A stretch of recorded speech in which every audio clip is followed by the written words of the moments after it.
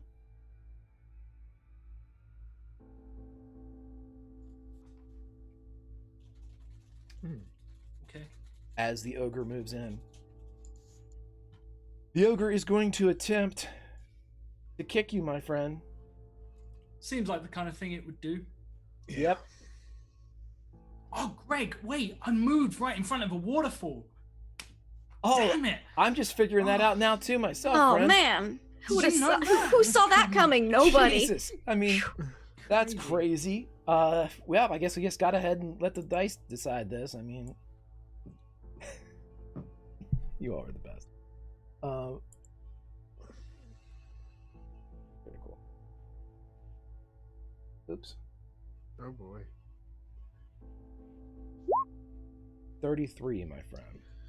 A 33. Just God. remember the luck. I don't have any luck. Oh. Well, you've been traveling with Aris. At what point did you think you were Yeah, it's lucky? true. So you were saving it for this moment. No. He was not saving it for a rainy day. No, but he wasn't. Oh god. Mm. Greg, I feel like this has worked out really well for you. Like, just It is really kind of happenstance, but all right. yeah. Okay. That's a Oh, Oh, 28. That is. I mean, it's not a critical. It's good. It's just not. Pretty good. It's not what I needed. Greg. Not as good as that kick. All right, let's have everybody take 5 for a second. We had a donation come in last week. Oh. Eris, you take this kick square in the chest. You feel just like your brother, only this one doesn't punch you out over the water. It's punting you into the waterfall.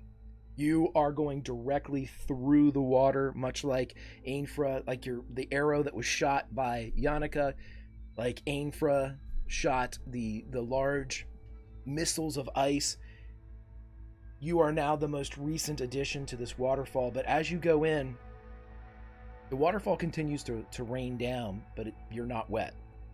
You're also not falling, and nobody else is moving.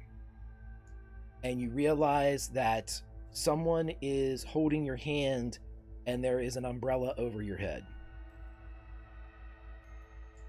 I can't even like see them. I imagine like there's like water like falling like around me and just like missing. So like I'm just reaching through the water and just suddenly look up and there's like this umbrella with like a sheet of water falling down. I will try and pull myself back onto the ledge with like giant boot and like. You cannot move from your current position. Good. This is great core stability. I'm gonna have ripped abs by the time this is done.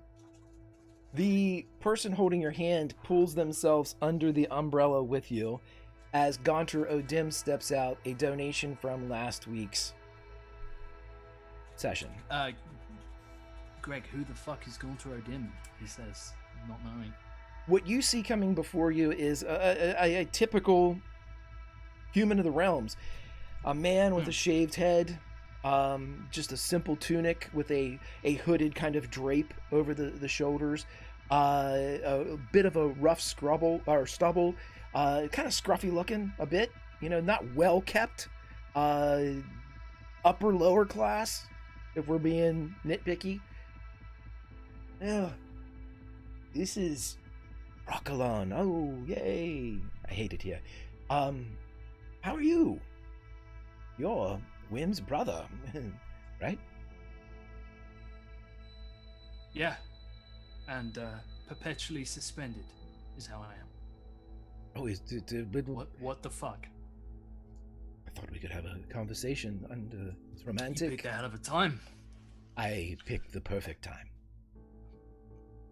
It's sort of my thing. Right. Can I make a check of any kind Sure. to see if I can like put him in a ballpark area of what I'm dealing with? Yeah, I'll take Witcher training here if you'd like. Yeah, I was wondering if I had anything that would be like a super weird roll that I could make, but like there's nothing else that would really. Yeah, okay, Witcher training. Oh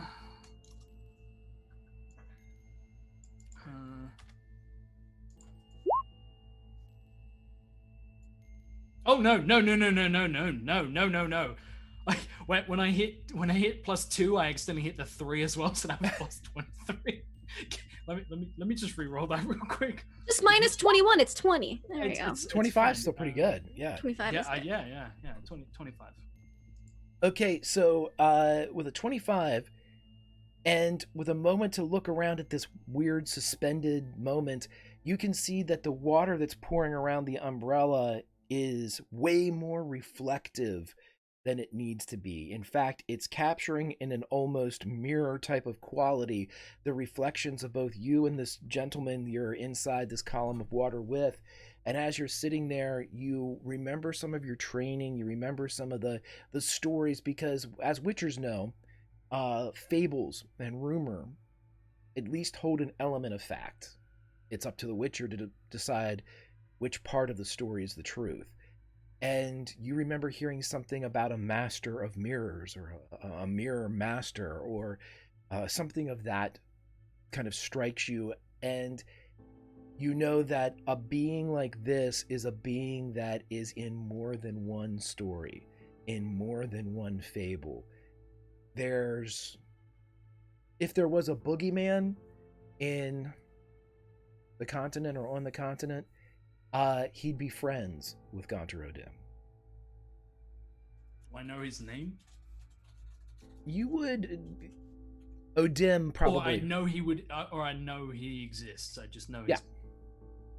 I look at him, I look around at the water and the strange properties it's taking on, and I say, I get it.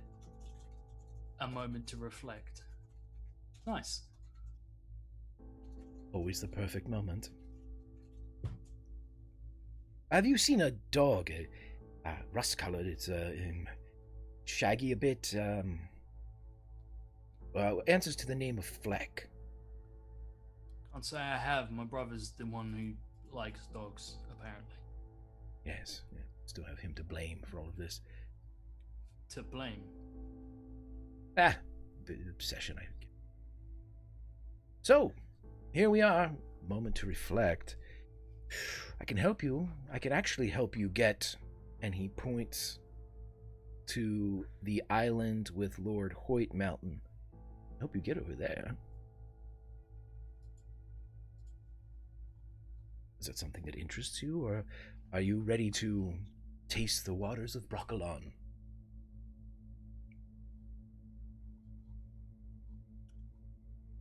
You're holding my hand. I'm guessing we're going to shake on something, which is probably a deal. Oh, no. I'm holding your hand because if you decide not to do it, I'd like to pull your partner out of you before you fall.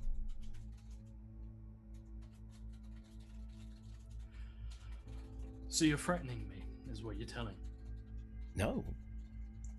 Yeah, you're threatening me. I was going to save her if you decided to go into the water. She wouldn't handle it well. I'm being chivalrous. Of course. So what does a chivalrous individual like yourself want in exchange for this selfless act? It's really not much. I mean, we're just going over there.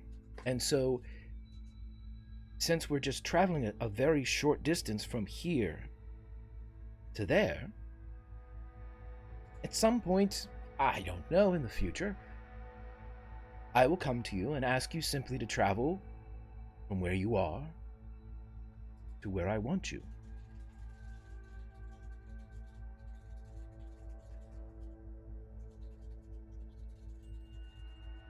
You trying to hire me? Uh, Because you know there are easier ways to do that. If you've got right. a problem, if you want someone to hunt down a dog and for whatever reason, then sure. I have accepted that quest myself. Getting my Quest. hands dirty on that one. I would like to run my thumb against his hand and seem pretty clean to me. It also seems incredibly smooth. You want me to agree to randomly be transported from one place to another? No, I'm not randomly. I'm not going to wrench you from your daily life. I will simply say, wherever you are, when I come to you, I will say, hey, you are currently here. I need you to be there. And I'll tell you where there is. And what if where I am is between my brother and a blade? Oh, that would be a pickle. It would be. You like making deals? Okay. I like having options.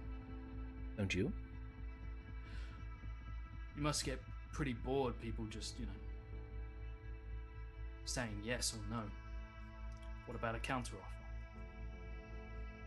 I always listen, but I seldom accept.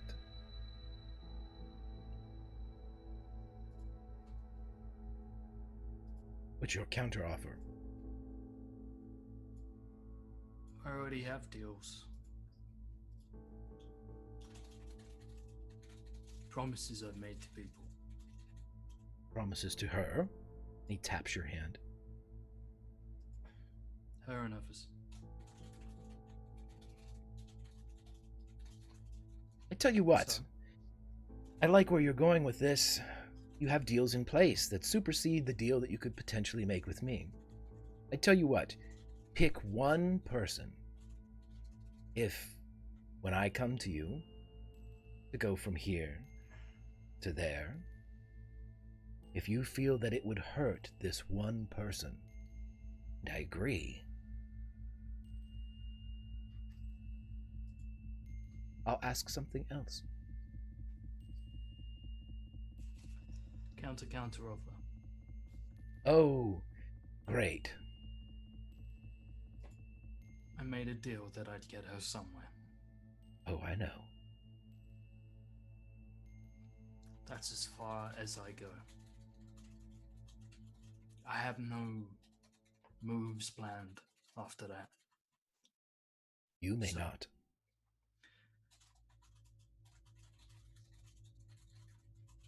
I imagine someone like you often uses other people to get what he wants. Well, use is a strong word. I play well with others.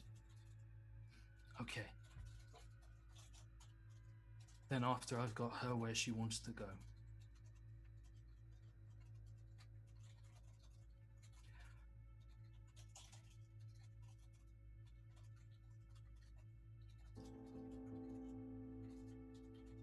I take an indefinite contract with you. No deal. I already have your brother for a year. What's a year to a creature like you? Precious. So what's the rest of my year's worth? I'm afraid they may already be spoken for.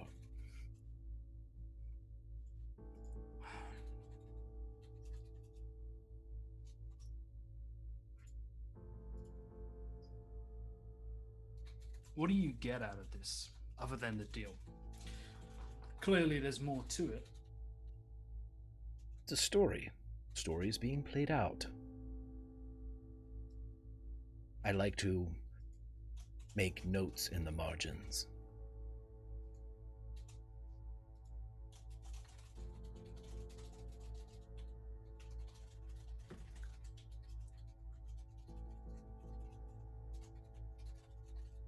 Fine. One move. You can shuffle the board once. In exchange,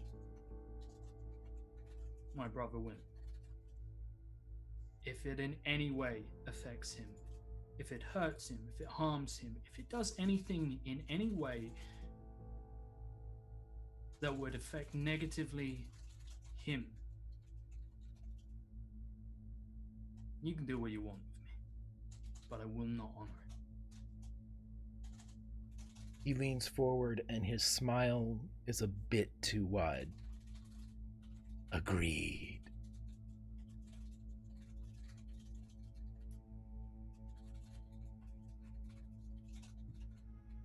I try and shake his hand.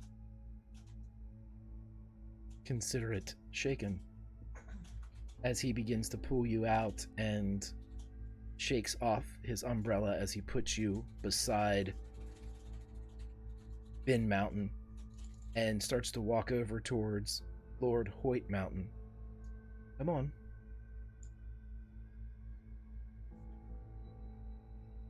Is he still in the pose? This is Sparta, like full on booting me off the edge? Yep.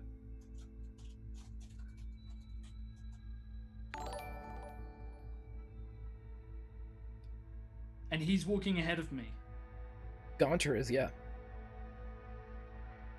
He seems to be looking for something. He seems a bit distracted.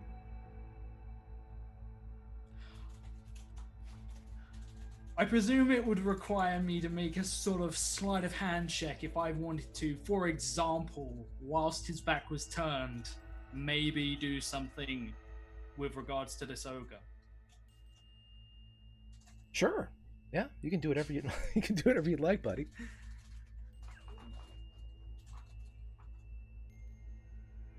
Let me just check my stats real quick, see how good I actually. You trying to pick the ogre's pocket? No, I was going to do something far worse, but Wedgie, how dare you? Sure. That's. I'm not gonna risk it. I've not been rolling well today. I'm not gonna risk it. I'm out of luck. I'm gonna make my way over towards Lord Hoyt. Let's bring. I'll move the camera over a bit whenever we get over there, but you are currently, I'll grab you and bring you over here. Lord Hoyt is frozen as well, and Gaunter takes position on the rock island with Lord Hoyt Mountain, the oldest, the sire, if you will, of the mountain clan. Well, here we are. We've gone from here to there. Now there is here, which is confusing.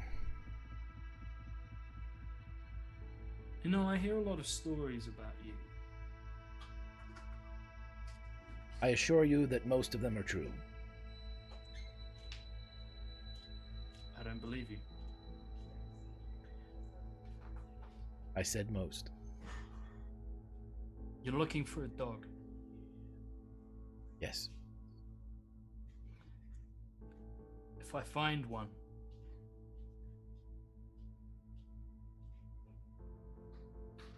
will you let my brother go?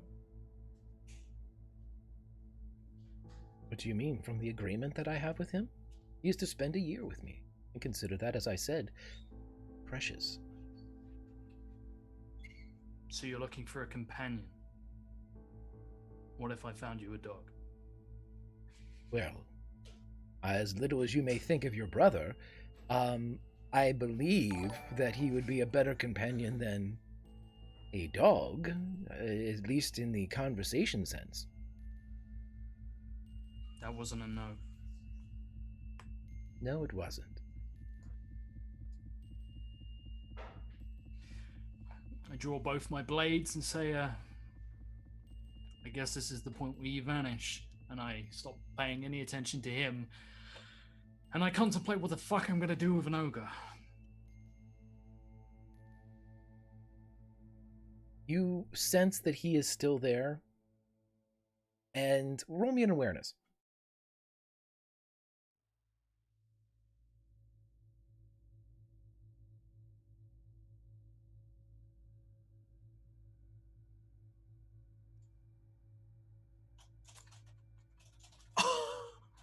That is, I said I stopped paying attention to him, but Whoa!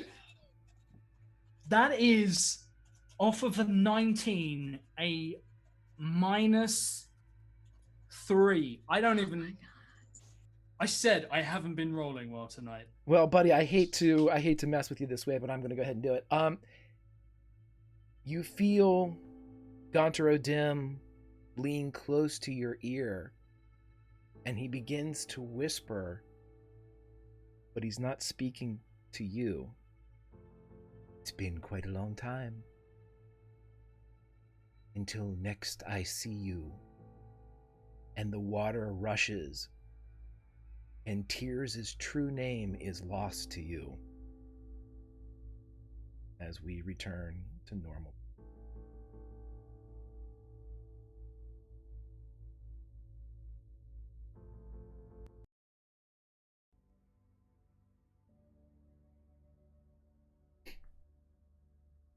Lopal is frozen. But it is now Wim's turn. Get your ass up here. That's out of character, obviously. But... You pinwheel for a second, Wim, and you feel the combined efforts of Yannicka first slow you, and then Dusa stop you as your friends form a human chain to keep you from falling into the waters of Broccolon. For the moment, anyway. So, with the momentum that I was going backwards into these beautiful waters, and then get grabbed by this chain, so my momentum perhaps is still going around the ledge slightly, but knowing as a player that every action has an equal and opposite reaction, that maybe some magics act this way as well. So he's going to, as he's swinging down, use his hand to draw a sign, but the sign is in reverse, and he wants to cast Ard on himself backwards to fly up back on the pedestal. I'm going to give you this one for free. Roll spellcasting. This is not an action. This is not part of your movement. This is just when you come up with something cool, yes, you can do it. Okay. So do we have just one silver? We do. Yeah. Yep. Okay. I'm all out of luck. I'm so lost without luck. 21. So, Billy, like a Iron Man, if you will, you blast your hands down and are able to launch yourself back up with the help of your friends to the rock. Tell me what it looks like, my friend. So he casts the sign in reverse and places the symbol like at a safe distance with his hand bracing the other hand in his armor, and engages like his entire body muscularly to brace for this impact that he knows is coming. And once he finishes the sign, he's got it close to him, and as the gust of wind comes out like a sail, he catches all of it, and it like levitates him up however many feet he was dangling down. And so my arm length. Yeah. And so Yannicka's arm now, like all of the weight that you were feeling and so like you were stressing so much is now just gone. Like it's all lilty, and you grab the fingers that you had that were grabbing onto armor like slip off, and you just have your hand now back as nothing happens, as from this stony horizon, this 6'8", 310 pounds of twisted steel and sex appeal launches over the horizon and mid-air spins and lands in like of course a superhero pose with his fist to the ground, getting ready to engage the opponent, realizing that he is frozen. All right, just because I have the ability to do so, and briefly, I will just say that the backdrop for the entire action sounds like this as the spin's going off. Everyone hears.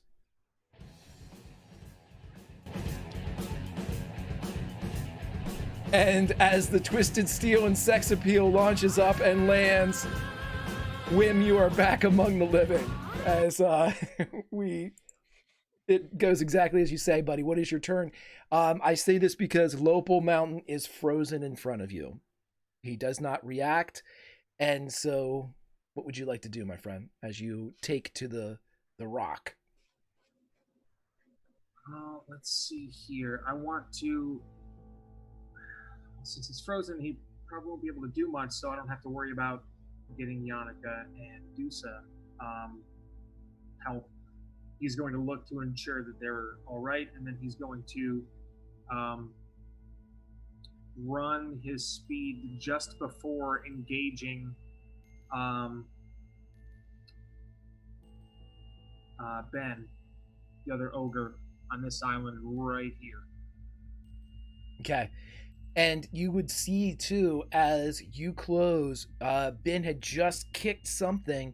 Your brother's nowhere to be seen, but the large ogre turns back around and, as almost on a program, goes back over and stands in front of the bridge, awaiting the next toll pair. All right, and then he's just going to wait on the bridge. He's not going to go onto the island. Great. Eris, we cut over to you, and I can actually swing over our map a bit. And though this bridge is down, wait, I can indicate this. As though this bridge is down here on the map, it's actually up. There is a bridge leading there. Uh-oh. Changes. Ooh. We lost JF. All right, go right ahead, everybody. We'll give JF a chance to come back in, and then we will see what's going on. Rip Arenio JF. All I can see is now looking at Whim and facing off an ogre, and there's like a tightrope bridge, and all I can think is just contender ready, gladiator ready. And it's just going to be amazing. Yeah, this is okay. All right, so there is a bridge there. That changes a whole bunch of stuff. Yeah, sorry about that. We just panned over. And No. That is quite all right, Greg. As I said, you just are so giving. First +2, then a bridge. What could go wrong? I'm something else, right? Yeah. Took the words out of my mouth. So I'm going to try. And I want to try and get past. I'm going to try and pass Lord Hoity-toity, and round him, and see if I can figure out if I can get to. She had a fancy name, but I don't know that. But I saw she had a fancy name in the chat, so. Fancy named lady who I know is Mama Succubi. Right. I want to try and get to her. So what do you need from me? I tell you what, everybody, we're gonna take a real quick break now that we have our beloved Dusa back. We'll be right back as soon as I get my camera set. So just give me just about 30 seconds. Be right back, friends.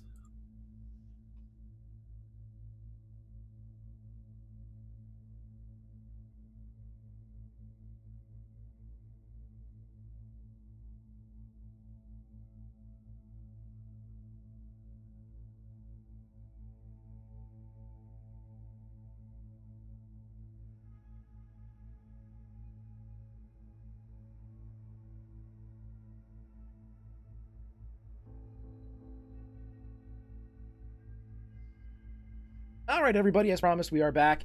And so we need a roll here to get around. I would say whatever you would like to do, I will take athletics. I will take dodge if you are attempting to dodge or escape around Lord Hoyt. Lord Hoyt Mountain is not holding any weapons. His blade is not drawn. He has his arms out. He is the older of the three with the white hair that's kind of pulled back and receding to the middle of his scalp. But other than that, he is still one hella big ogre. What do you want to do, my friend?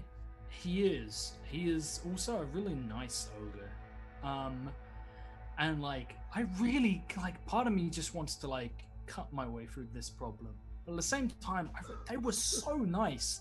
I cannot. So nice. If you guys didn't watch last episode, first of all, you should have watched last episode. And second of all, these guys are just the greatest. They're so wonderful in conversation stuff. So I don't want to hurt him. I really, in my core, I don't want to hurt him. So I'm going to try and dodge past him, blades drawn, and I'm going to try and just bum rush this succubus across the bridge as fast as I can. So that is my plan, Gregory. What is it? A dodge, I suppose? A dodge roll? Yeah, absolutely. Fan Dabby Doozles. So for you, my good sir, that's a 30 for you to do with as you please. Let's see what Lord Hoyt can do, but 30's pretty good. I hear it's the new 20, the new natural 20. I didn't hear that.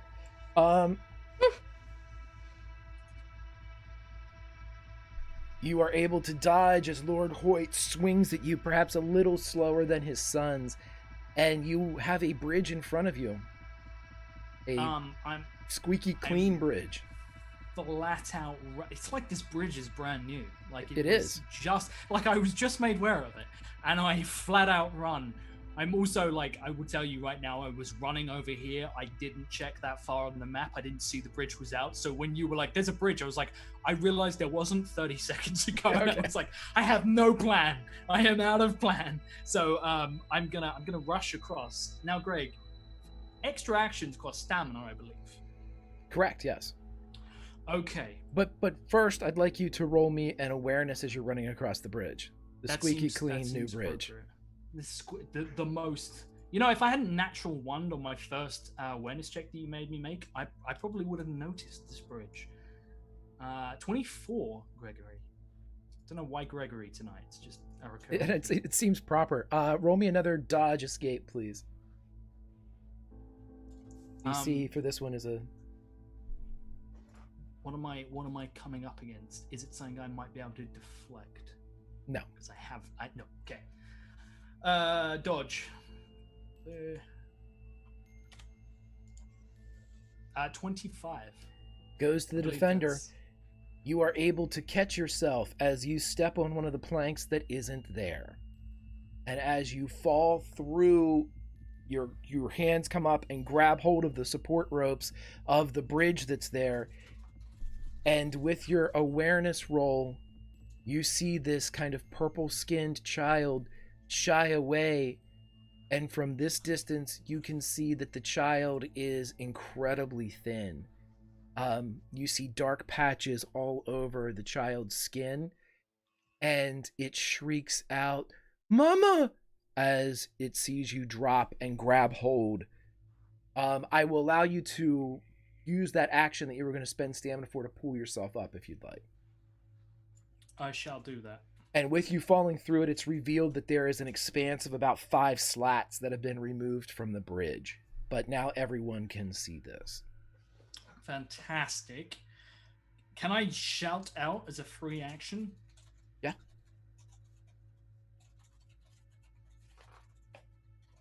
If you don't want this to go the way of violence, let's negotiate. Roll me persuasion, charm, seduction, intimidation. Intimidation, yay. Please.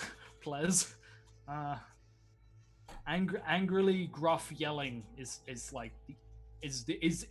the majority of the tools I have in my toolkit. I have so many hammers, Greg. Very few tools of any other variety. Holy shit, that's a good roll for me. That's a 21. Okay. I imagine it's very good at ignoring this kind of stuff, but like, yeah. Give me ones. Yep.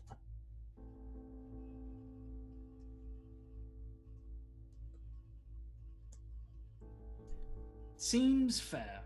She turns and looks at you, pulls out the third sire bone net, and runs a black blade across it, and throws it almost not at you, but off to your right as it splashes in the water, and you can see that there are tears on her cheeks. I can't! Does she have glowing red eyes? No. Okay, so this is okay. I've done a lot, Greg, so this is probably very cheeky, but can I make like a human perception on her? I'm gonna fail anyway. I tell you what, let's cue that up and we'll combo it with anybody else. Yeah.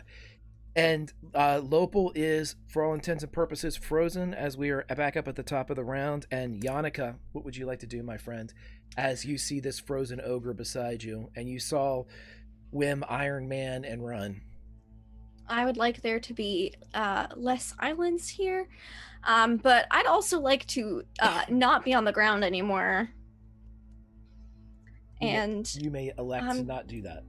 Yeah, I'm gonna be not on the ground, and I want to just run as far as I can forward, past the frozen ogre.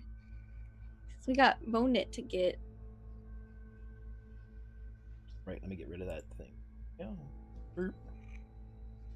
You may get as far as Wim if you would like. Sure. Whoop, I'll be right behind Wim. And we're gonna say too, without Wim's the need, great cover. Yes, we're gonna say too, without the need for a roll here, as you round the corner, you would see kind of out of your draw line, you would see as Eris falls and grabs and pulls himself up, and you would also witness. I can also see the succubus now too, right? You can. Can I spend stamina and shoot at her? Absolutely, yeah. She's much more in sight now. She is. You're still at long range, just like still long range. Okay, but not through the waterfall, which is great. So I'll give it a go. I'll spend the stamina. Let's try for another bow attack. Yeah. Not an extra action. Yes, that. Long range. Sure. And then 2. Okay. Nice.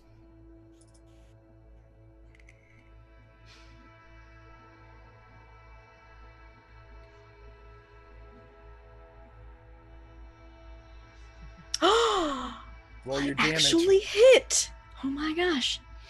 And that was a torso hit too. So okay. Let's see. Damage 17. Holy shit, you actually called that shot. You were really good at this. Oh wait, no, that's the wrong weapon. Sorry. There you go. I was missing about 3d6, so. So as your bow fires off and strikes, you see, Eris, you would be the one, and we'll go with your human perception right now. As you were getting ready to look, you would see this large elven shaft crack into the shoulder blade, and you see her blast. She was reaching for her child, and you see her blast and roll and drop to the ground, falling prone. You would say an arrow is not a bladed weapon, right? Or would you say it's a bladed weapon? I would say it's a piercing weapon. Yeah. Okay, because I only get bleeding wound on a bladed weapon, so. Well, I think what they mean too is you're actually guiding the strike as opposed to throwing but I can it. still roll practical carnage. So let's see if I can get this. Just because. Give you some bodkin arrows which do bleeding damage. If it beats her body times 3, she's only gonna heal half as fast. It does not. Almost. Okay. It's within 2 there. Okay. So, but she's on the ground with this arrow coming out from the very nice bow that you shot her with. Okay, cool. Yeah, no, I'm good with that. I moved up and then I finally got a hit, so Then we'll go to Dusa.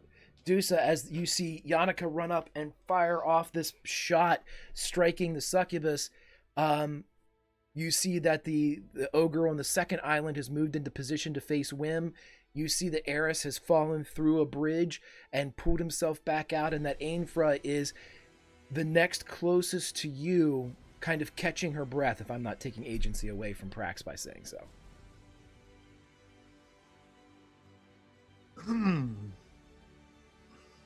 All right, well, I'll admire the nice snowman here and start running. Okay. Invoking Quen to get a shield going. Sure. It's going to be a full run, so I don't know how far I can get. You can get to where Yannicka and Wim are. If you want to spend stamina to engage Bin Mountain, you can do so. Right. I just spent stamina on Quen, on being able to do the Quen. So that's it's 2 actions. That's it. It's just gonna try to assess the situation before going on. Okay. Roll me an awareness check, Dusa. Okay.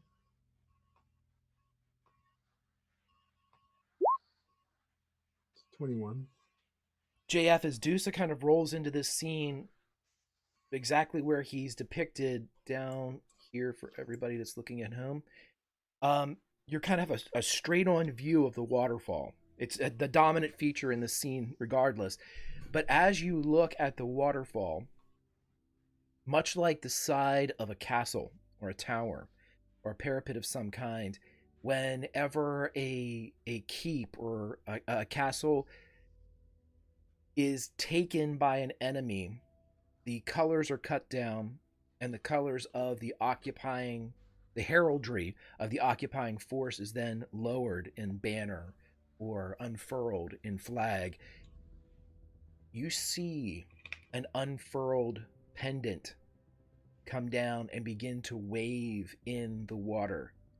You see the beginnings of the colors of some type of heraldry, and you know it to be Rhilestilen, but you just can't see what that sign is, what the symbol of that place used to be, currently is, and then it's gone. He searches for the rubbing alcohol in his pocket, and it's not there. So that's it for Dusa. Gotcha, buddy. Okay, let's go to Ainfra. Ainfra, you see Dusa rush past you.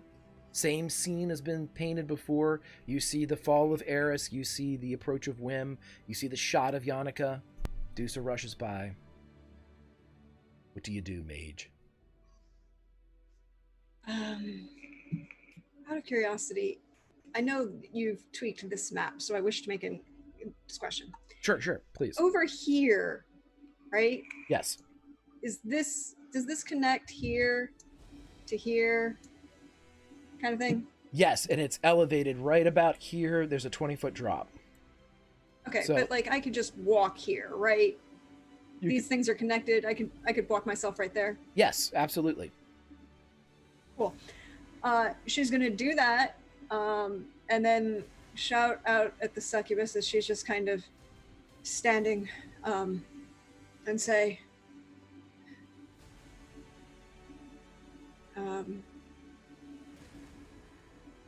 I really don't think this is going to help whoever you're trying to protect. Probably going to end up dead. And I don't think the ogres are going to take it real well when you let them go. So why don't we all just calm the fuck down? Persuasion? Charm? Diplomacy? Yeah, I'm gonna go with persuasion in this case. Sure. I'm gonna rename Diplomacy. my bow. It's gonna be named Diplomacy now. Right here. Have some diplomacy. And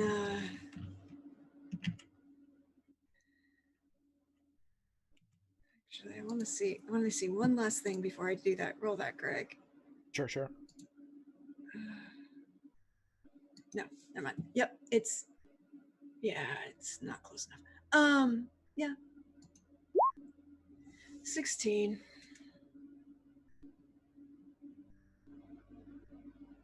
I did not roll well.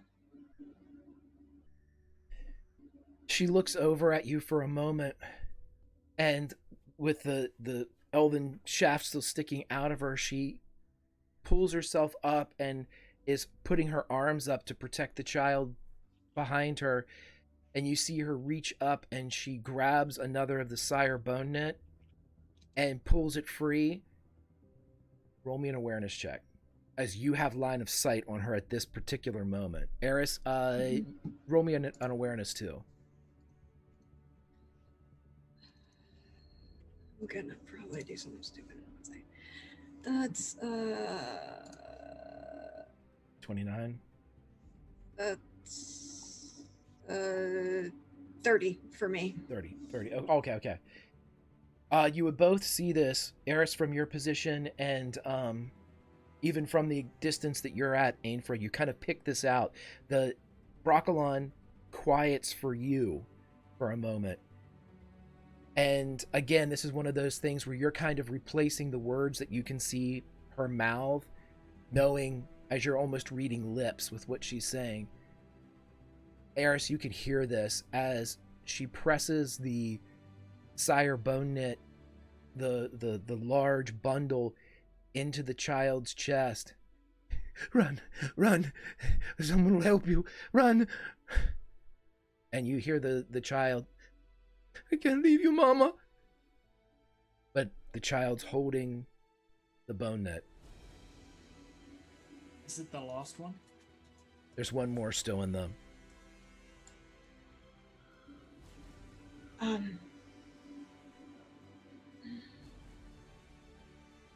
She can't do that. She can't do that.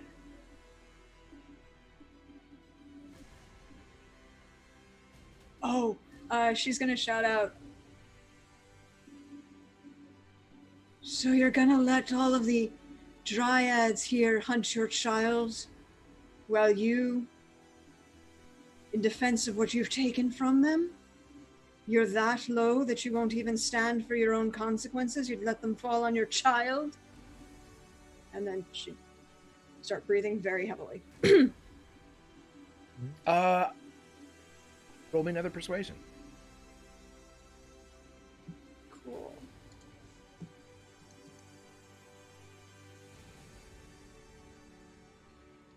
Damn, I can't get closer.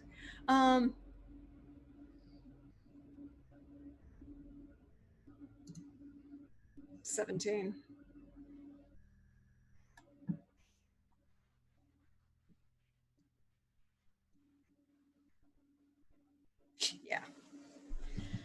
Yeah. She hears you. She's not ignoring you, but there is, even from this distance, and Eris, you can see it too, there is just an extreme distrust in her eyes. And you see her trying to not shoo the child away, but she's taking her hand and pressing the child back into, the steep climb towards the woods as she angles herself to protect them. But the child is screaming, crying that it won't go.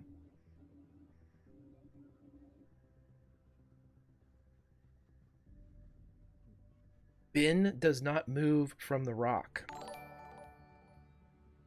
Unless you have anything else you'd like to do, Ainfra. No, unless... Does that count? Yeah, that counted as 2 actions. Dusa, Wim, and Yannicka would definitely notice that Ainfra's kind of leaning very heavily on that staff that she's holding and is not standing up very well at the moment.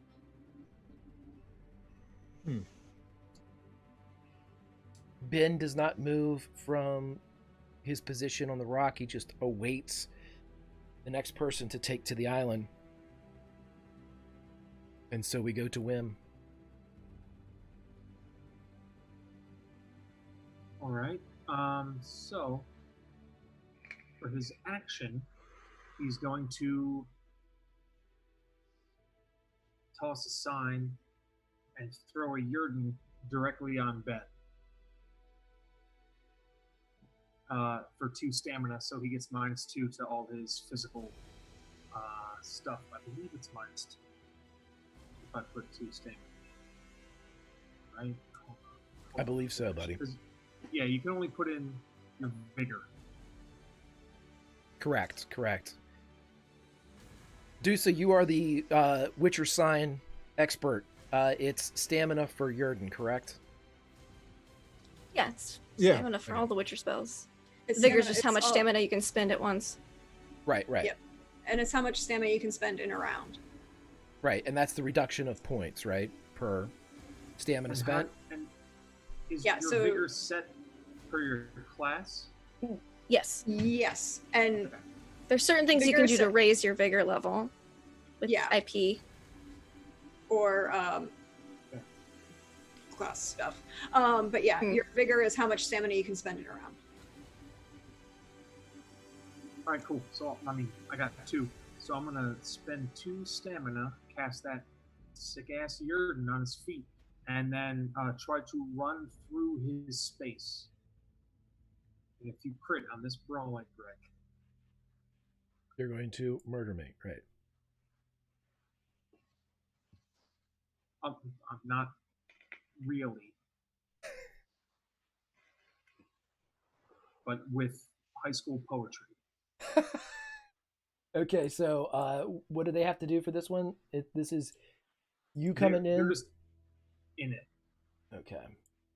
He gets -2, and then you're going to skirt around him and try to get past. Is that the action here that he has to defend against, or?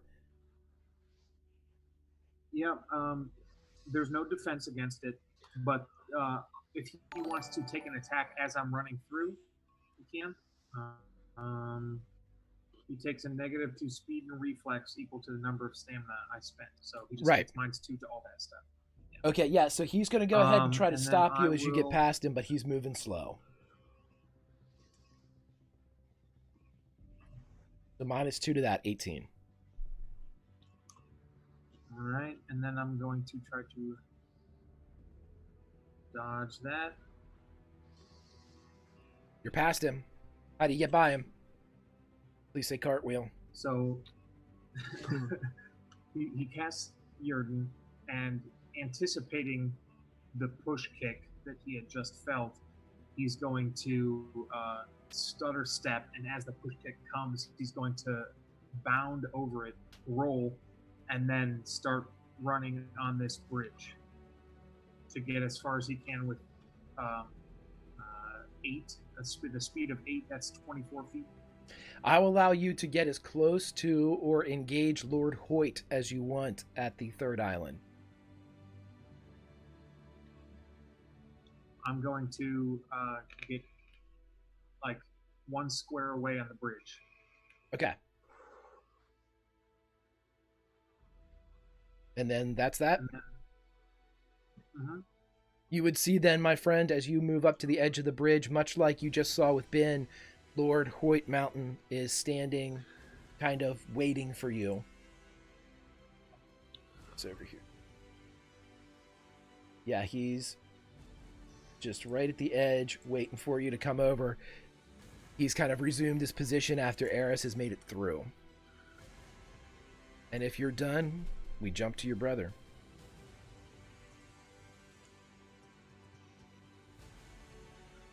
Eris, what do you got for me, bud? Okay. I am going to close the distance if I can. How close is the kid? The kid is directly behind the succubus. Okay, She's shielding the child with her body. fair enough. I'm going to make my first attack. I'm going to use the new sword I have, and I'm going to go for a trip attack Okay, against her, against the succubus. very good. That's my first.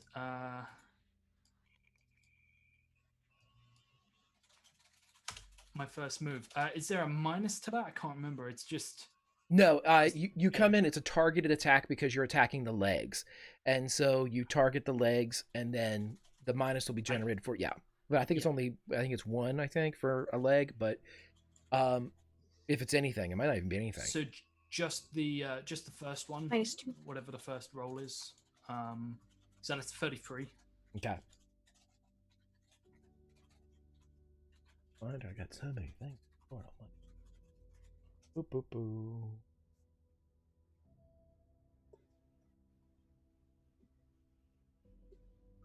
She's definitely not going to. Ooh. You knock her violently to the ground as her legs go out from under her, and the child screams and throws itself on top of its mother as it's. Okay. I take the meteorite blade, which is in my other hand, and I look directly to the succubus, and I say, "Release the ogres, or I skewer your only child to your heart and watch you both die."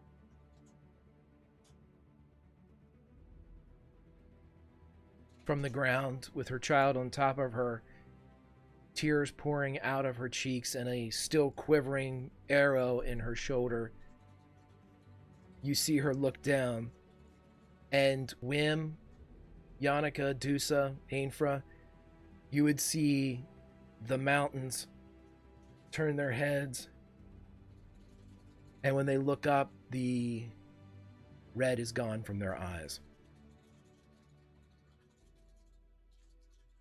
They seem confused, but no longer aggressive.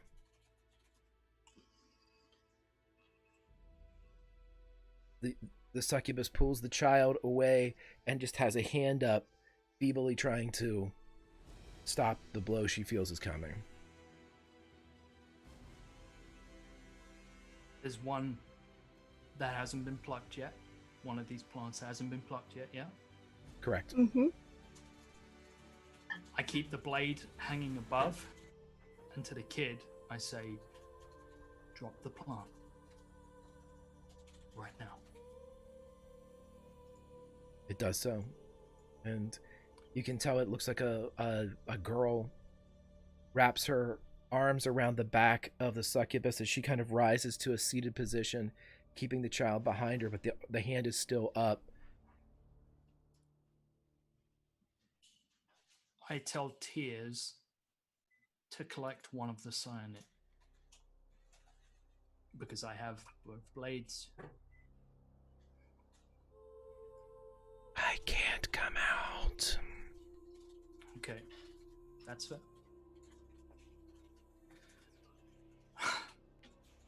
So what you're saying is my initiative's next and I shouldn't shoot the kid? I mean, they're prone on the ground, and I have Okay. blades to both. Yeah, of them. at this point, everybody can I make was their way. wondering. I'm we waiting. talk? I'm waiting for this shot. Yeah. Like, Yep. like I'm just like, okay, now. Yeah, let's because that was shoot. my strategy is I was gonna shoot the kid, but it seems like we're in a bit more of a stalemate now, so I'll Yeah. restrain for now. Yeah, let's go through everybody else and see what's going on. The mountains have come out of it. They're stepping aside. They're definitely not attacking anyone. In fact, Ben is rushing over to his brother, who at this point would kind of be defrosting. And Lopal's okay, but they're kind of trying to figure out what's going on. They are not in your way anymore. You can join Eris or get as close or as far as wherever Yes. you'd like to in this. In fact, we can... I over will here. wait for everyone else to say their piece before I continue onwards and see how people move. Get up there. You would basically, if anybody moves, you would when get there will- right when you would hear Eris say, drop the fruit, drop the plant. But I'm gonna hold I'm just gonna. Can I hold an attack essentially? You're basically in a position where you have a sword, your weapon's drawn. She's defenseless and prone. Okay, I'm gonna hold 2 attacks, make it very clear that I will strike either of them down if they run.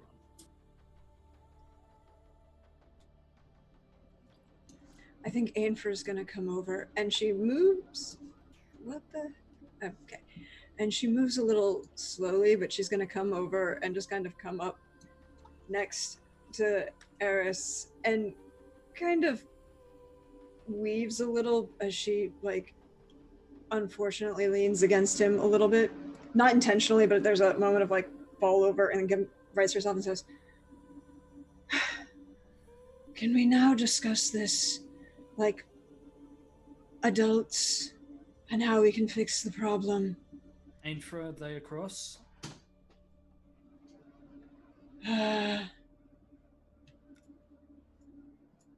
Yes.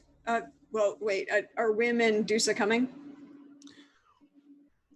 Dusa's gonna go to Yannicka and push the bow. Seeing the kid, you know, he's she would have a bit had disgusted by the situation, and he looks at Aris and he's like, Yeah, as soon as like everything put the paused, blades down. She would have put the bow down. Still has an arrow knocked, but not drawn and not pointed. And she would have gone over and picked up the bow knit that the kid dropped. And she looks pissed. Wim would have engaged Void in dialogue.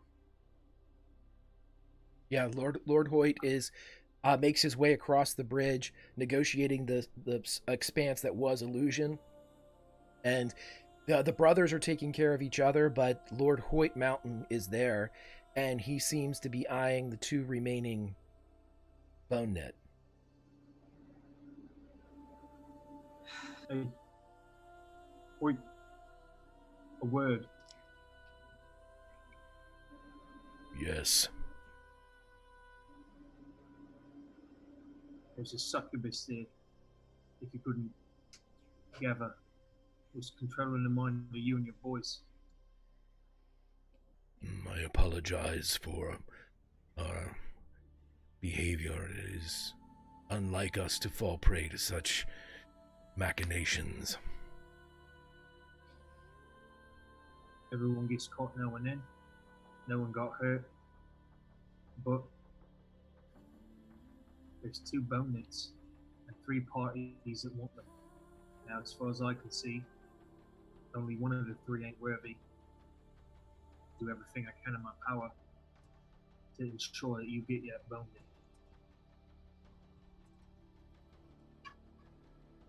You deserve it. He nods. You can see the appreciation in the old ogre's eyes. The decision is yours. We fell prey to the magics. And then you can see him break just a bit. We do desperately need it.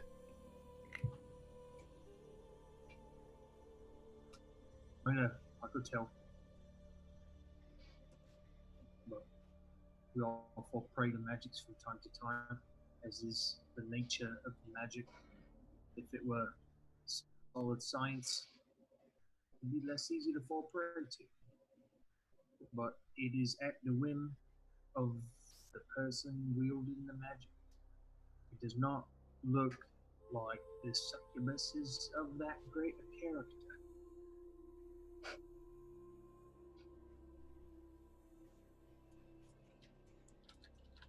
Speaking of which, the succubus is holding the child. Yannicka, having picked up the bow knit, would look at this just mean mug, and she doesn't often show a lot of emotion on her face, but she looks pissed. She's like, "The fuck were you doing with that knife to the bow knit? Why were you throwing it in the water?" Roll me a... I don't know if you've got in your skill tree, Lindy, like medical knowledge, or you can do a straight healing hands if you want to, because that's kind of the catch-all. That encompasses first aid, so if it'd be a first aid roll, it'd be... Sure, let's try it. 23. The child is dying of consumption. Mm-hmm. But why? That doesn't explain her actions. So... When you ask that question, I had to have something to barter with to get back out of the forest. Maybe you could have not been a complete dick about it. Just respected as you entered. They would never have let me in. I was hurting no one.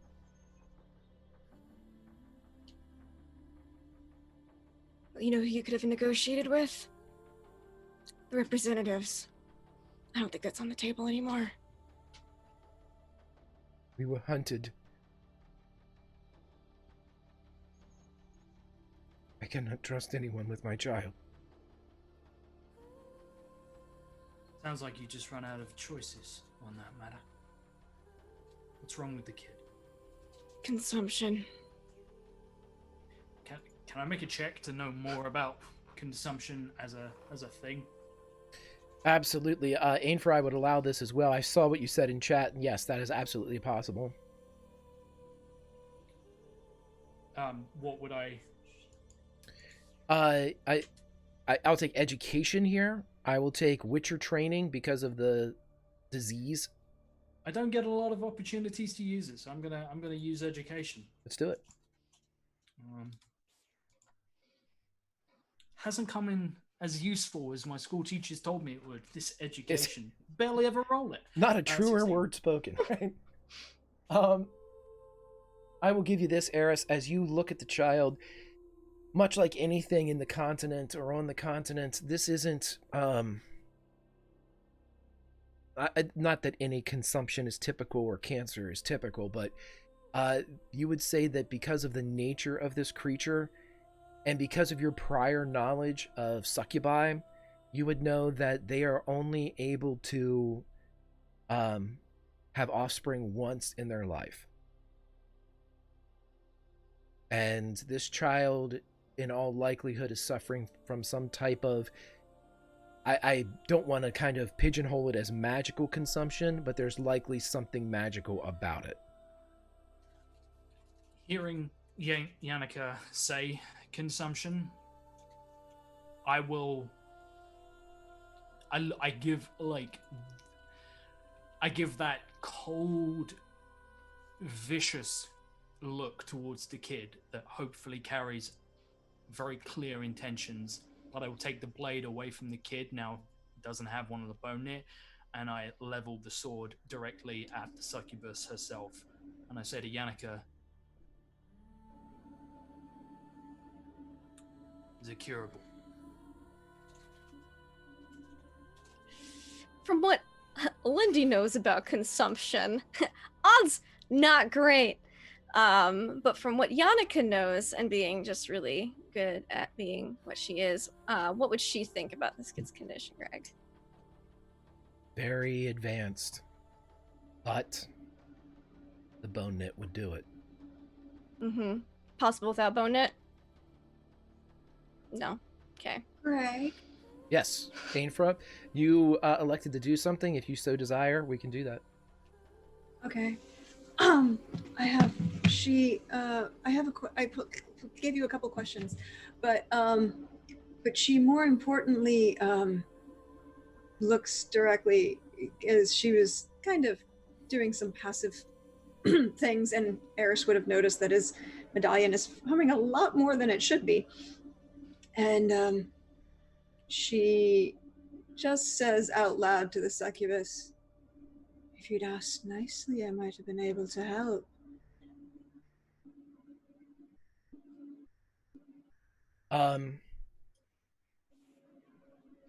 The answer to your first question was, yeah, absolutely. Okay. I just want to be present. Yeah, everybody is present if they want to be. So where are you? Are you coming up with Whim? Yeah. Okay. So you all have done this. Do some roll me an awareness as you're making your way across the bridge.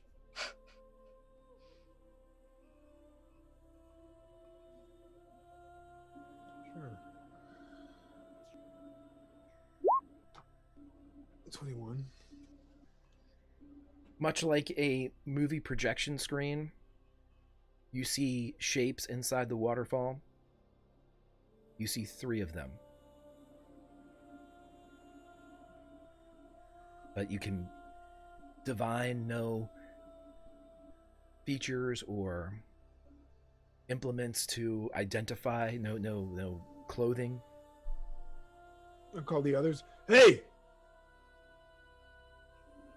There's something in the waterfall. You see that? Aris is not gonna look away for any reason. Does anybody look? Yannicka glance because she saw something in the waterfall earlier. So Yannicka, her eyes will move over. you see 3 shapes too. 3 figures. You see those 3 shapes? Yeah.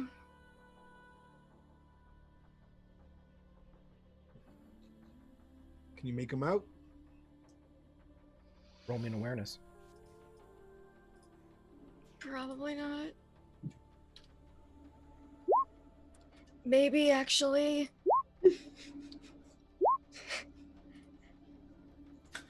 Probably not. Just, a guy, mid-30s, You always have that all his detail.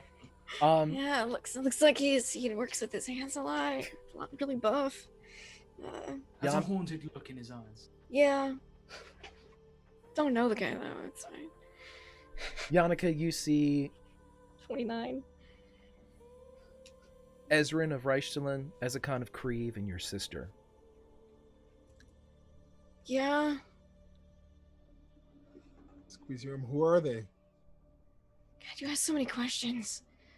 That I'm bard. seeing shapes in the waterfall. Yeah. And you interrupt. There's that bard y'all are traveling with, Ezekon, and my sister. I still don't know what your gambling chip was, because if your gambling idea was you're like, oh, my bartering chip was I'm gonna destroy all the boned except for this one, that's a really terrible plan. She took attention directly back to the succubus after yelling to Dusa what the people were. She's just so mad about it. Let me guess. You take 2 with you. All right, I'm going to start One walking is towards the yours. waterfall. And one Don't to go in treat. it.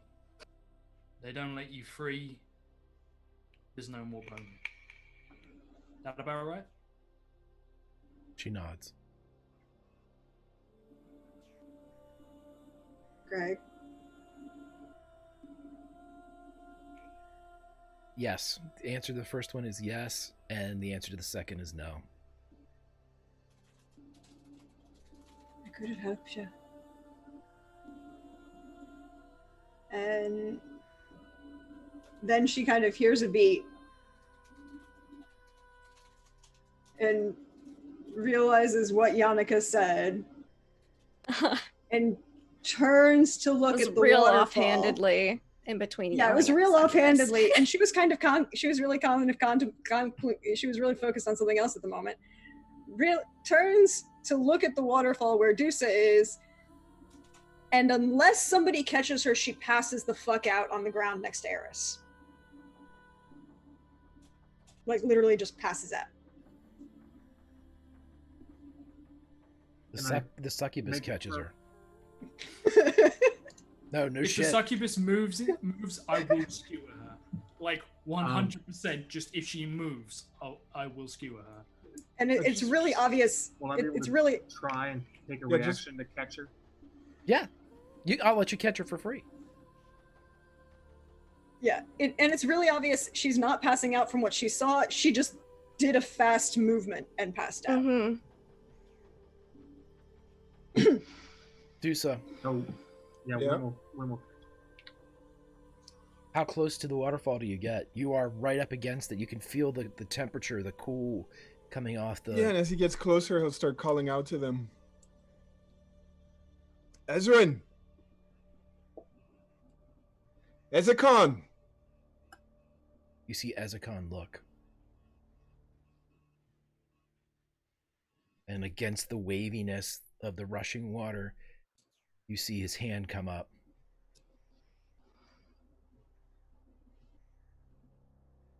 Are you trapped? Oh yeah, they mentioned someone said something about being stuck in a stone, a rock. You see them begin to get clearer, Dusa, as if the water's taking them somewhere. They're getting clearer? Like they're Oh. becoming more transparent. Yeah. Disappearing. Yeah.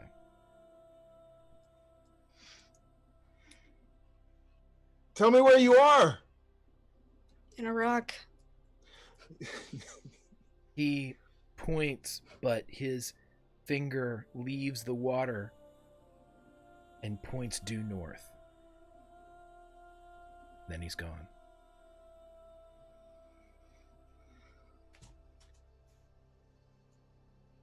Yeah, I'll look that way for a long while. For a moment, and then I'll head back to the group. And losing patience with Aris, he's going to take out his blade and put it right blocking the succubus. Says there's no honor in this. Do so. Fuck off. You have screwed up your only bargaining chip. Lord Hoyt. He's there. Stepping forward would be kind of an intrusion since he would... Yes, Apologies, we haven't formally met. I knew you were out there. I know.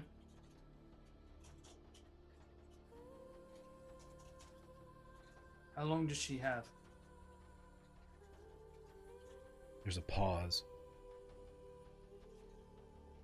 2 years until she awakens.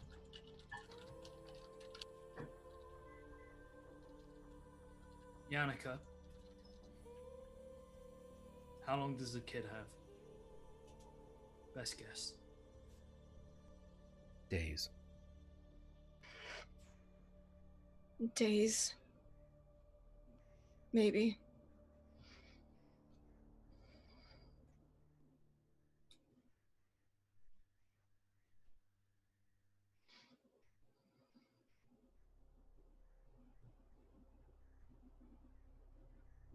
But none of us destroyed the bone yet, using it as a bartering chip of no.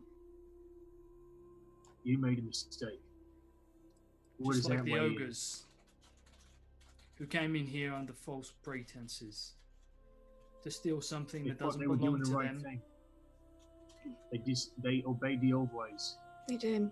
The old The ways wording don't in the apply to them. contracts- The contract includes them according to them.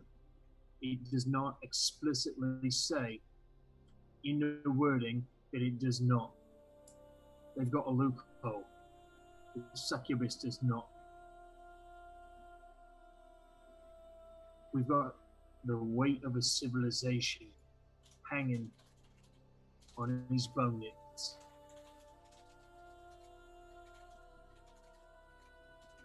The succubus, still seated with the hand up, she begins to speak, and when she says, please, you all feel tendrils enter your mind, and then it stops. Please, my child's going to die. I can't stop it. This is the only way. I will do whatever you want.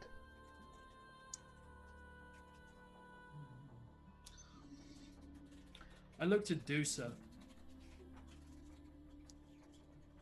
I just look at him for a moment. Quizzical. Yeah. What do you suggest?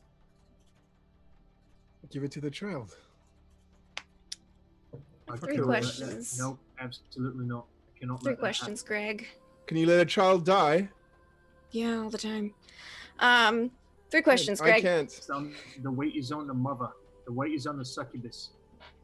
The weight is not on us. We're all responsible for sev- children. There are several bonnets. We could have solved this problem if she did not destroy most of them. Hold on.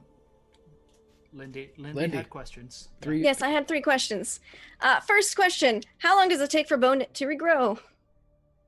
You're not sure. Okay. Second question, she ran a dagger through the bone knit. Does that make it unusable if it's fished out of the water? Again, you don't know.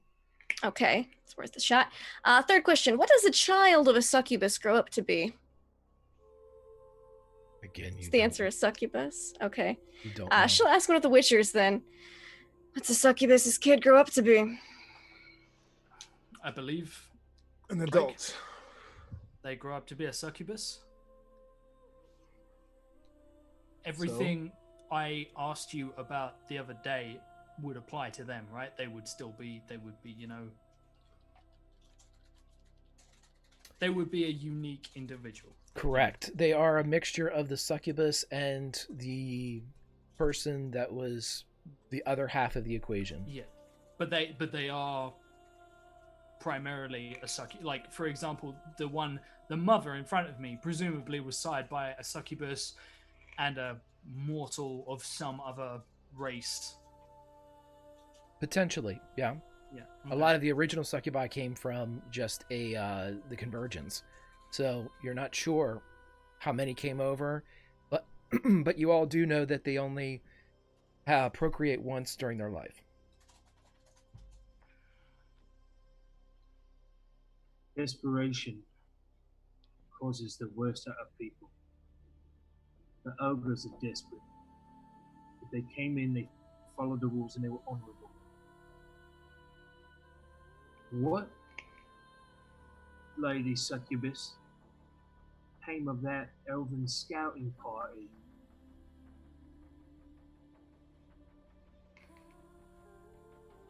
Yeah. They did not return.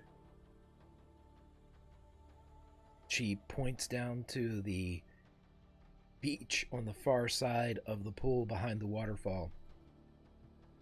And there are 6 nude elves are sitting by the water with their toes dangling in the pool.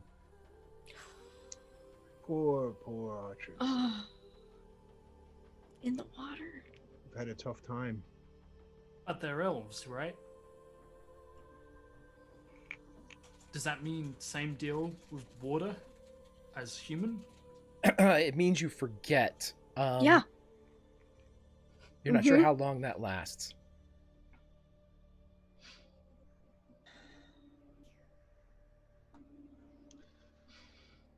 Okay. Alive, but not fully unharmed. Yeah. I look around to see if there are any other suggestions. I think at this point, Anfra is awake enough to kind of just. Yeah, look I would at have everyone. pulled out some smelling salts, and Can we find some more of that bone knit somewhere else? it only grows It's here. growing. But if she's willing to fish some out of Is the it only water, it place might in the work. forest? Yes, Dusa, it's the only place in the forest. That's why it's called the Bone Knit Grove. There might be another way to save this child.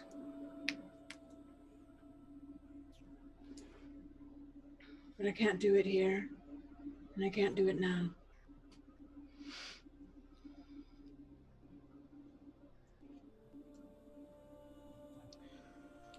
The child has yet a life to live, and it was the most worthy one. Really? Yes, Dusa? more than Are you sure? quite positive. I vehemently disagree. This child's attached to the actions of its mother. At this point, you would hear Lord Hoyt say, If I may ask, what do you need the bone knit for? To fulfill a debt. Stop Nilfgaard from moving north. Saves thousands of lives. Thousands. Well, that won't mean much if we have to sacrifice the life of a child. How many children are gonna die if the war goes on? We can figure that out tomorrow. Today That's we the need to problem. save a child. And that's what I'm trying to do. Dusa. But anybody got some rope? Yeah, Hey, which is into a bag. Yannicka, Yeah. you want to tie it to an arrow and shoot one of those stupid bobbing floating things and see if that works. Otherwise, I'm gonna Might sit work. here and breathe deeply for a little while and figure out if I can't do something. Hey, Greg, can I roll magical training? Mm-hmm. As she breathes very deeply for like 2 whole rounds. Can I go bow fishing for bone knit? Sure. Okay. Okay. While you're doing that, Lord Hoyt, as Ben and Lopal would be kind of moving over to the third island, Lord Hoyt stands and begins to move off towards the bridge. We give up our right to the bone knit. And begins to move off. Hold on a second. Hold on. Greg. Mm-hmm. The mage, try something before you leave. Yeah. Hey, Greg. Yes. Interest and consumption. Right? Or Yannicka said consumption for the kid. Yes, Yannicka did. That is not plague.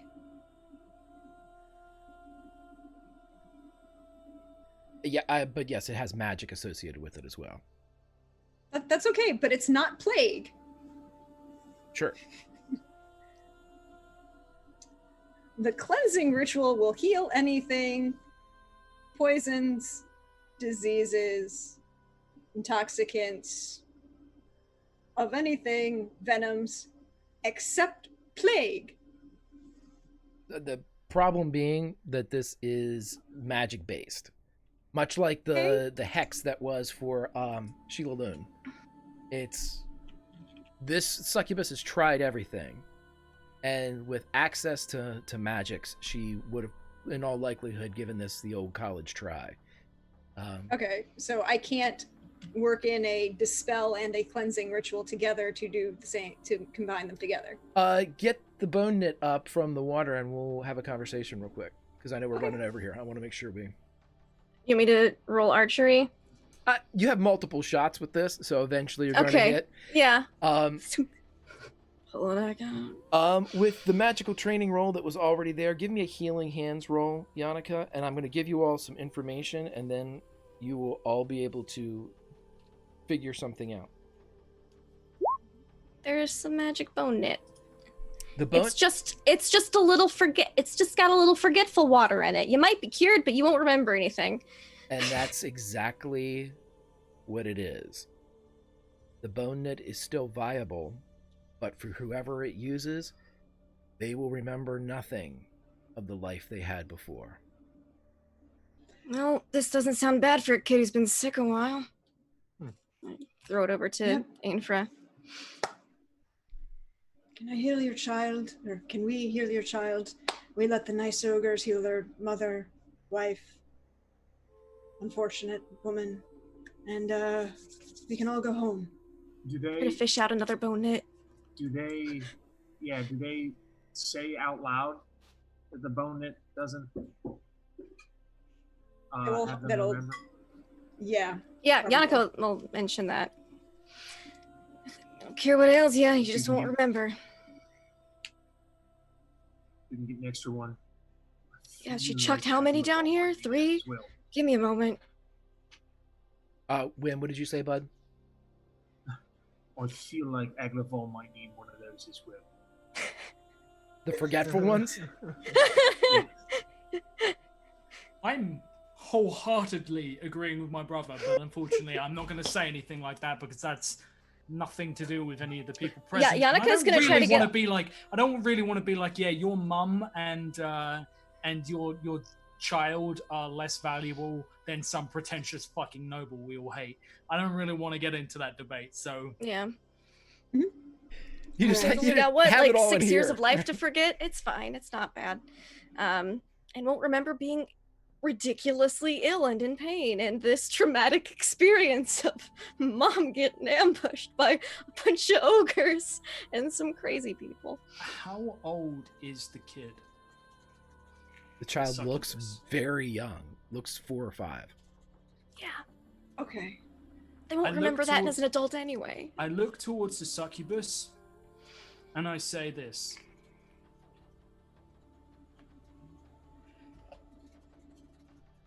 You forfeit the right of being a mother for failing your child so dramatically.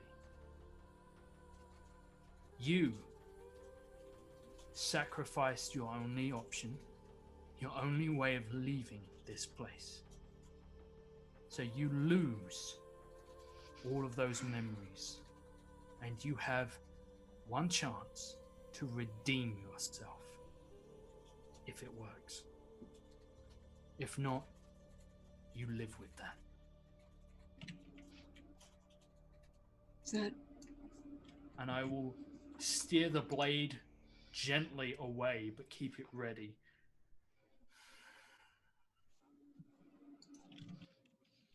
Am I able to fish up the other 2 bone knit she chucked in there? Cool. They're still usable, so she's gonna... The very first one that was thrown over has broken open. So Okay. much like a melon, it's not viable at all anymore. Gotcha. Yeah, but the second one. Because I'm guessing the druids would like 1 bone knit in the grove still growing.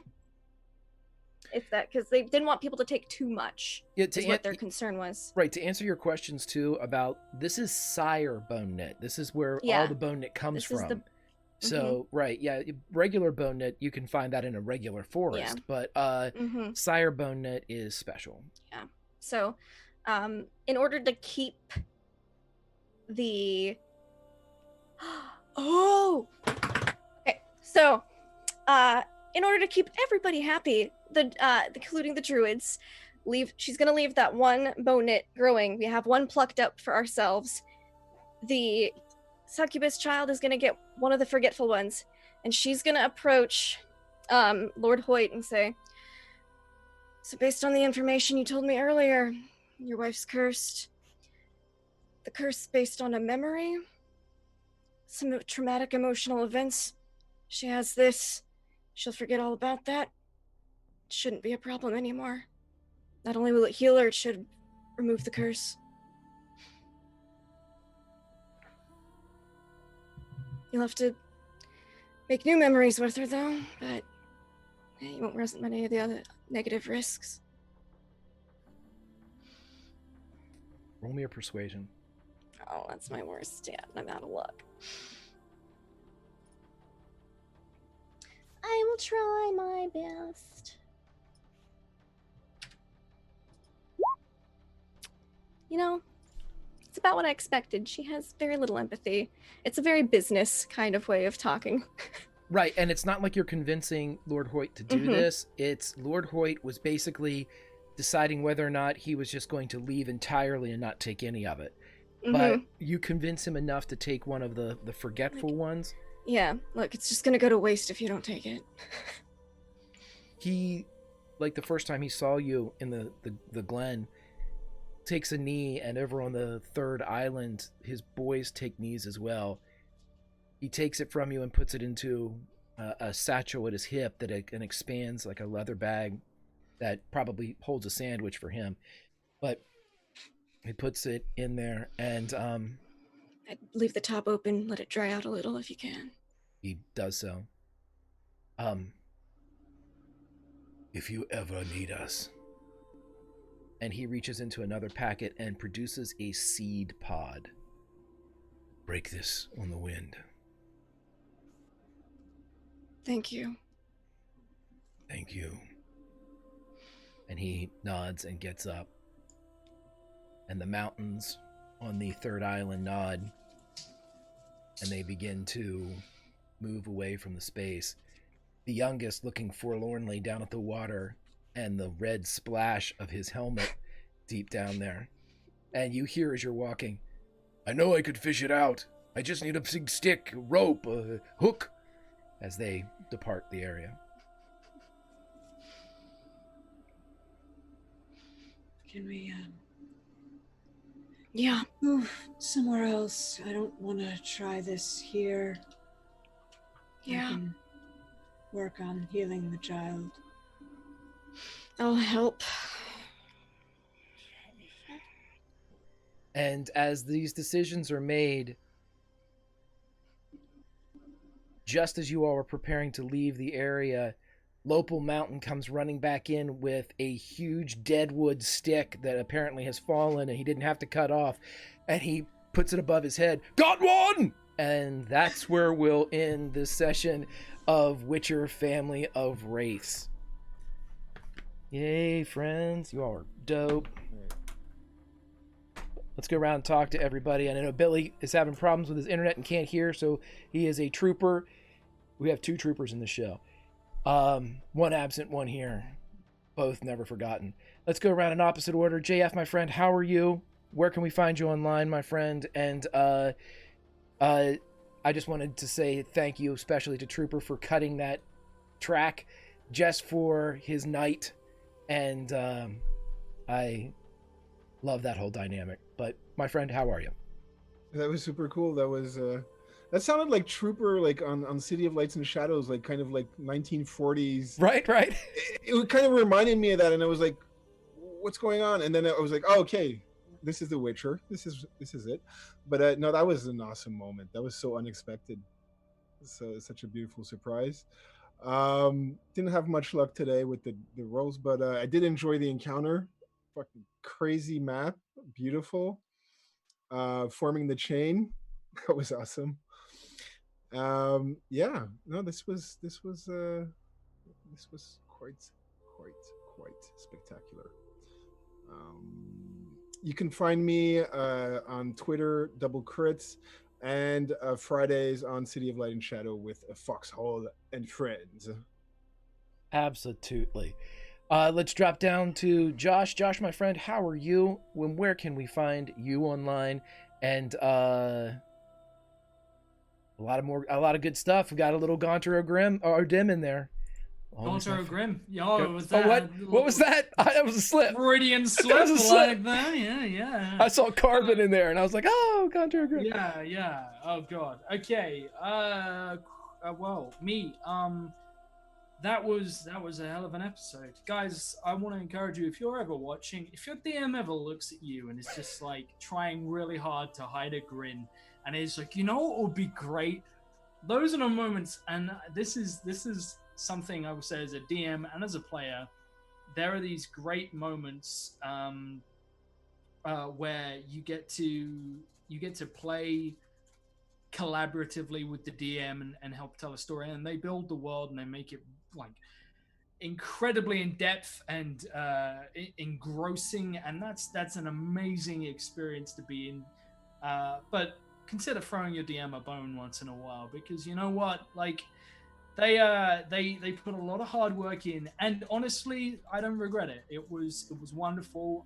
Yeah, I almost died or lost my memory or whatever, but like these are the moments that give you the opportunity to have consequences hanging over your head, to build character, to meet far off strange creatures.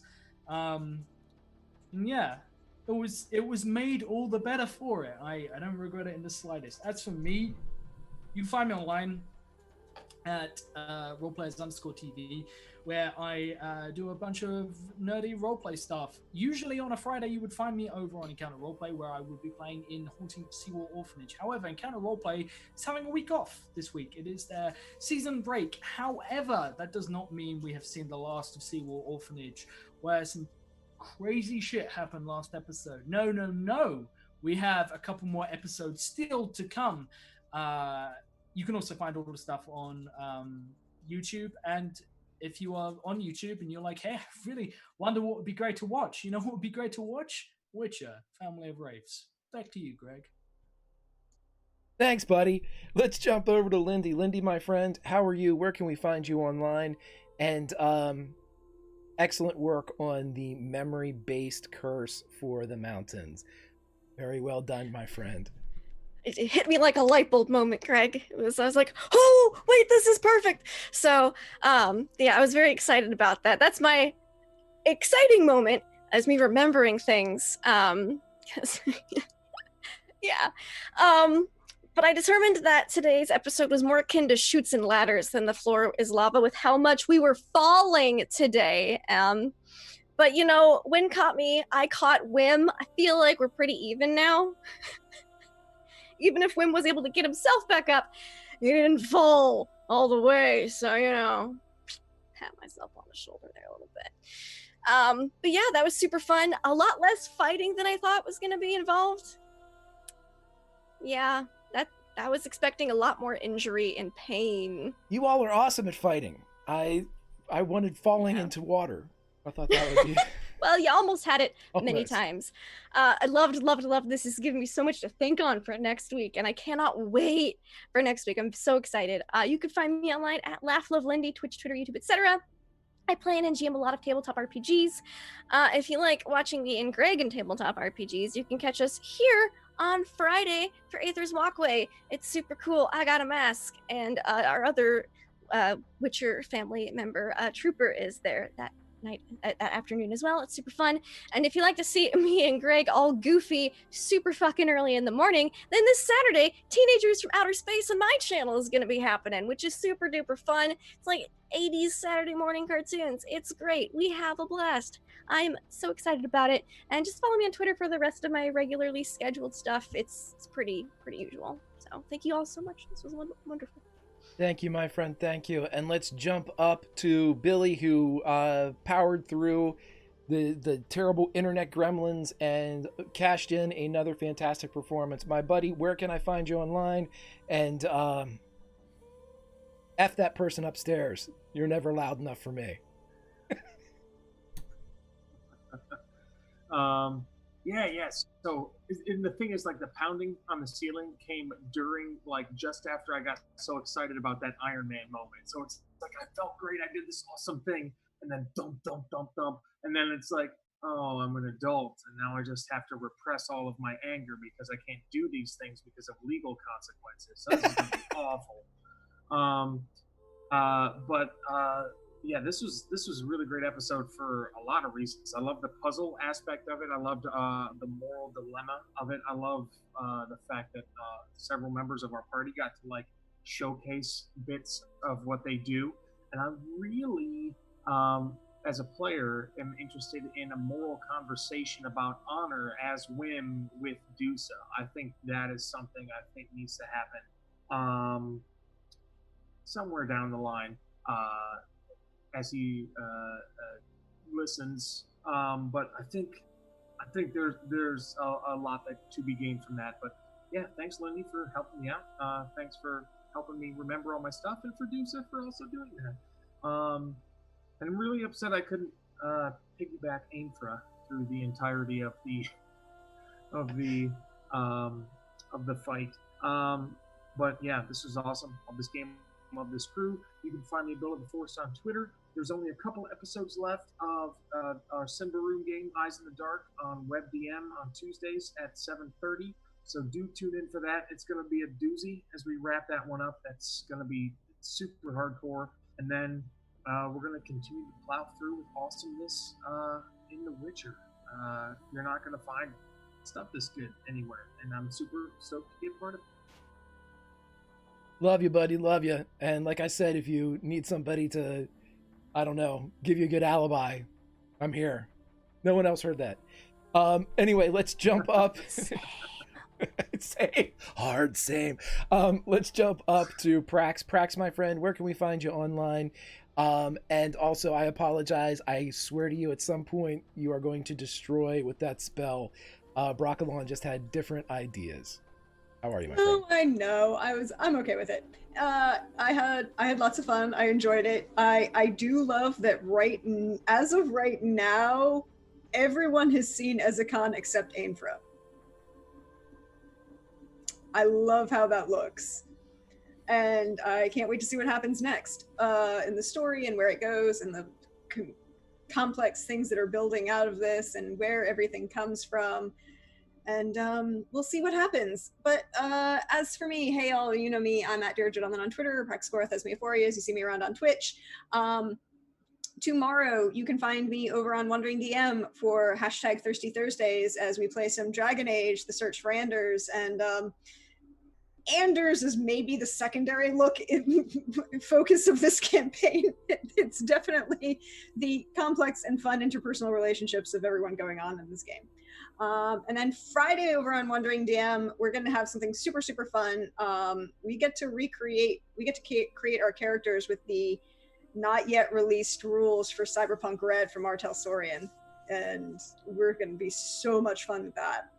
If you thought Trins was OP last week when she one-shotted an entire security team with a rocket launcher, wait till you see what happens with the new rules. But also on Saturday on Wandering DM at 1 o'clock Eastern, after you go watch Lindy for Saturday morning cartoons, you come over to Wandering DM as I get to run. No, you get to run. I'm running Pirate Game, and Lindy will be there. It'll be great. And the session 0 is up on YouTube. We used a game that I wrote for the character creation, and then we're going to be playing a game of Rapscallion, which is pirates. And there's a little bit of, it's like Pirates of the Caribbean level of magic. There are some things in that deep water, y'all, you might want to pay attention to. But other than that, check my Twitter because I was supposed to be going to be all the fun people I get to hang out with and all the fun things I get to do and talk to and have fun with. So, till next time. Awesome, my friends. And as for me, I am Grimjack21502 on the Twitter, Tales from the Grim here on the Twitch. A lot of great things coming. I want to make sure that I say one thank you to the Legion for being fantastic, to Zombie and for Hammer and Big Pig, and who else do we have? Well, we had an anonymous donation, and we had Hawk throw some stuff in there, our dear friend Ananias. Thank you all for contributing to the story. Since we didn't really have anything that dealt with hit points, everybody can keep their swallow until next week. And so that travels over. Everybody that made a donation to heal our characters, they will take that with them. Also, I want to make sure to mention that on Tuesday evenings for the sister show here, make sure you go over to Wandering DM, and there is another Witcher show going over there in the exact same universe, dealing with very similar aspects, and I can dare say that more interaction and consequences from one to the other will be happening over the upcoming weeks, and I cannot wait for that. Tomorrow night, Thursday at 8 p.m., we have our third and final comic book extraordinaire playing the Marvel RPG from the 80s phase rip as we tackle with some of the really the best comic book writers from DC and Marvel right now, and writers from Netflix and from Amazon Prime. They're playing the Avengers, and all of the donations go to benefit our local comic book stores to help them recoup some losses and get through and stay open, really, after the pandemic has forced a lot of closures and loss of inventory and revenue. So it is the artists helping the other part of their business and part of their creative process and creative team. So it is a really fun time. And then Friday we have our Alice from Straticus Academy's Cypher System game, Aether's Walkway. It's fantastic, 1 to 3 p.m. I'll be over doing some Tales, Teenage from Outer Space, and then Sunday from 1 to 3, we have our finale of our Capers miniseries with the developer from Nerdburger Games, Nerdburger Craig will be here, and a lot of the friends from the channel. So just stick around, follow me online, and the one thing I do want to say is I have a fantastic crew here. They are friends, they are fantastic human beings, but what I appreciate the most from them is their kindness. It's in short supply, and I follow them, and when you follow them, you will osmosis and get kindness as well. It's a good thing to do. But as the campfire goes down, there's only one thing left to say. You can't always roll nat 20s.